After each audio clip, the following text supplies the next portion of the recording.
7 months. That's how long U.S. Senator Tommy Tuberville of Alabama has refused to confirm top military officers. Today, an Army official said the hold on promotions is impacting leaders at Fort Liberty. And the spouse of a Marine told me that's putting an unfair burden on families.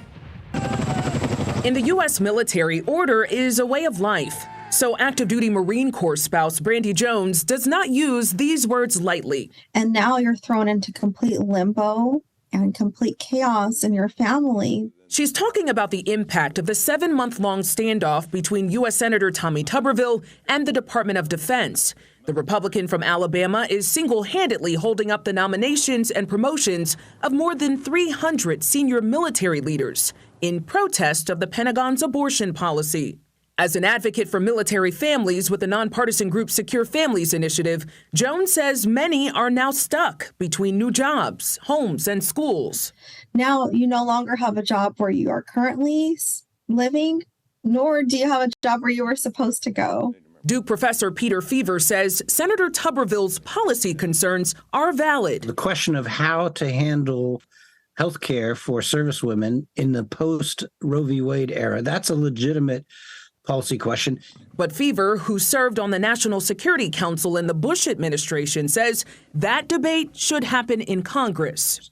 What puts us in uncharted territory is how long this has gone on, and the fact that he's targeted all of the topmost officers. For the first time in more than 100 years, the Marine Corps doesn't have a confirmed commandant. The Navy and the Army also without service chiefs. I asked Fever what impact this has on our readiness.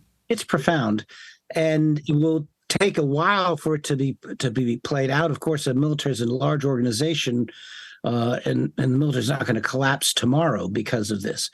But the damage is pretty serious. An Army spokesperson told WRAL Fort Liberty is impacted. The promotions of 6 top officers are on hold, including for a deputy commander of the 82nd Airborne Division, a division known for its ability to deploy at any moment. But now the war that they're being asked to fight is a culture war, and they're not even a combatant.